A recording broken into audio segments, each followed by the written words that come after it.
মেহেদী হাসান মিরাজ খুলনায় জন্মগ্রহণ করেন এবং খুলনা শহরের খালিশপুরে বড় হন। ৮ বছর বয়সে ক্রিকেট খেলা শুরু করেন। তিনি কাশীপুর ক্রিকেট একাডেমিতে যান, যেখানে থেকে তিনি প্রথম অনূর্ধ্ব-14 জাতীয় ক্রিকেট টুর্নামেন্টের জন্য নির্বাচিত হন। ক্রিকেট অঙ্গনে মিরাজের আগমনটা কিভাবে হয়েছিল, কার কাছে তিনি নিয়েছিলেন ক্রিকেটের হাতেখড়ি? পরিবারের কাছ থেকে জানা গেল মেহেদী হাসান মিরাজ ক্রিকেট খেলা শুরু করেন একেবারে নিজের আগ্রহ থেকেই। বরিশালে মিরাজের জন্ম হলেও তার পুরো পরিবার গত 16 বছর ধরে খুলনায় বাস করছেন। বাবা মা আর ছোট বোন নিয়ে মিরাজের পরিবারের সদস্য 4 জন। বাবা মোহাম্মদ জালাল হোসেন একজন অটোরিকশা ড্রাইভার। আর্থিক টানাপোড়েনের মধ্যে বেড়ে উঠেছেন মিরাজ। ক্রিকেট খেলা ছোটবেলা থেকে আগ্রহ ছিল তার, তবে পরিবার থেকে ক্রিকেট খেলার কোনো সমর্থন পেতেন না বলে লুকিয়ে ক্রিকেট খেলতেন তিনি। এমনকি ক্রিকেট খেলার জন্য বাবার হাতে মারধরও খেতে হয়েছে মিরাজকে। তার বাবা জালাল হোসেনও একথা স্বীকার করে বলেছেন যে আর সব বাবার মতো তিনিও চাইতেন ছেলে ভালো মতো লেখাপড়া শিখে ভালো চাকরি করুক। প্রথম থেকেই আমি তার ক্রিকেট খেলাকে সমর্থন করতাম না। আমি গরিব মানুষ, আর সবার মতো আমিও চাইতাম ছেলে ভালো পড়ালেখা করে সরকারি চাকরি করুক। ক্রিকেট খেলা যে সে এত দূর আসবে এটা তো আমার কল্পনাতেও ছিল না, বলেন মিরাজের বাবা জালাল হোসেন। মিস্টার জালাল হোসেন জানান, খুলনা কাশীপুর ক্রিকেট একাডেমির কোচ মোহাম্মদ আল মাহমুদের হাত ধরেই মেহেদী হাসান মিরাজ এত দূর এগিয়েছেন।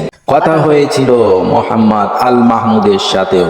আল মাহমুদ জানান, মিরাজকে তিনি 8 বছর বয়স থেকে দেখেছেন এবং সেই বয়স থেকেই ক্রিকেট খেলার প্রতি তীব্র আগ্রহ ছিল ছেলেটির মধ্যে। কিন্তু একাডেমিতে যে টাকা দিয়ে ভর্তি হয়ে ক্রিকেট খেলবে সেই অবস্থা মিরাজের ছিল না। একে তো টানাটানির সংসার, অন্যদিকে লুকিয়ে সে ক্রিকেট খেলতো। তবে প্রতিবেশী রাসেল হোসেনের সহায়তায় কোচ আল মাহমুদকে পাশে পান মিরাজ। আল মাহমুদ বলছিলেন, মিরাজের অর্থনৈতিক অবস্থা ভালো না হলেও তার তীব্র ইচ্ছা আর সাহসিক মানসিকতা দেখে তাকে তিনি প্রশিক্ষণ দেওয়া শুরু করেন। সবচেয়ে মজার বিষয় হলো মিরাজের বাবা মাঠে এসেও তাকে মারধর করেছেন মাঠ থেকে নিয়ে যেতে। আল মাহমুদ বলেন, আমি একদিন বললাম যে আপনি যদি মিরাজকে ক্রিকেট খেলতে না দেন তাহলে আপনাকে এই খুলনায় থাকতে দেওয়া হবে না। মিরাজের বাবাকে হুমকি দেওয়ার বিষয়টি হাসতে হাসতে জানাচ্ছিলেন মিস্টার মাহমুদ। এই একাডেমি থেকে বয়স ভিত্তিক বাছাইয়ে প্রথমে অনূর্ধ্ব-14 দলে সুযোগ পান মেহেদী হাসান মিরাজ।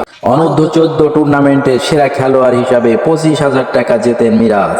এরপর অবশ্যই তার বাবা আর খেলায় বেশি বাধা দেয়নি। অনূর্ধ্ব-14 টুর্নামেন্টের পর অনূর্ধ্ব-15 টুর্নামেন্টেও ডাক পান মিরাজ। তারপর আস্তে আস্তে নিজের যোগ্যতায় প্রমাণ দিতে থাকেন তিনি। অনূর্ধ্ব-19 দলে জায়গা করে নিয়ে দলের নেতৃত্ব দেওয়ার সুযোগও চলে আসে তার সামনে। এক সময় অনূর্ধ্ব-19 বিশ্বকাপ টুর্নামেন্ট থেকেই মেহেদী হাসান মিরাজ নামটি জানতে পারেন অনেকে।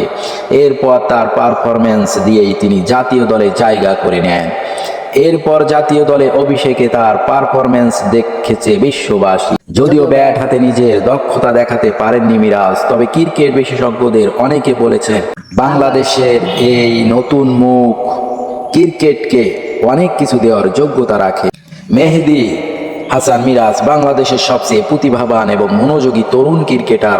Allrounder, right arm off break bowler হিসেবে খেলেছেন তিনি। মেহেদী হাসান শৈশব থেকেই ক্রিকেট ক্যারিয়ারের প্রতি আগ্রহী ছিলেন। মেহেদী হাসান মিরাজ অনূর্ধ্ব-19 বিশ্বকাপে বাংলাদেশ ক্রিকেট দলের অধিনায়ক ছিলেন। অনূর্ধ্ব-19 বিশ্বকাপে অলরাউন্ড পারফরম্যান্সের জন্য মেহেদী হাসান মিরাজ টুর্নামেন্টের সেরা খেলোয়াড় নির্বাচিত হন। দল যখন অন্ধকারে তখনই আলো ঝলমলে পারফরম্যান্স চোখ ধাঁধিয়ে দেন মিরাজ। মিরাজের ভাষায় যার নাম বিলিফ সিস্টেমস। একটা জিনিস বারবার সাফল্যের সঙ্গে করতে পারলেই একজন খেলোয়াড়ের মধ্যে তৈরি হয় এই বিশ্বাস প্রক্রিয়া। ভারতের বিপক্ষে জিততে বাংলাদেশের যখন 51 রান দরকার, হাতে 1 উইকেট নিয়েও মিরাজ জয়ের স্বপ্ন দেখেছেন। অনেকের কাছে সেটা হয়তো কষ্ট কল্পনা, কিন্তু মিরাজ সে দলের নয়। তাকে নিয়ে তাই তামিমের আরেকটা কথা, 5 রান দরকার, প্রতিপক্ষের হাতে আছে 6 উইকেট। মিরাজ তবু বিশ্বাস করবে সেখান থেকে ম্যাচ জেতা সম্ভব। আমাদের কাছে সেটা হাস্যকর মনে হতে পারে, কিন্তু মিরাজ সত্যি বিশ্বাস করবে। নতুন নতুন ভিডিও পেতে চ্যানেলটি সাবস্ক্রাইব করেন।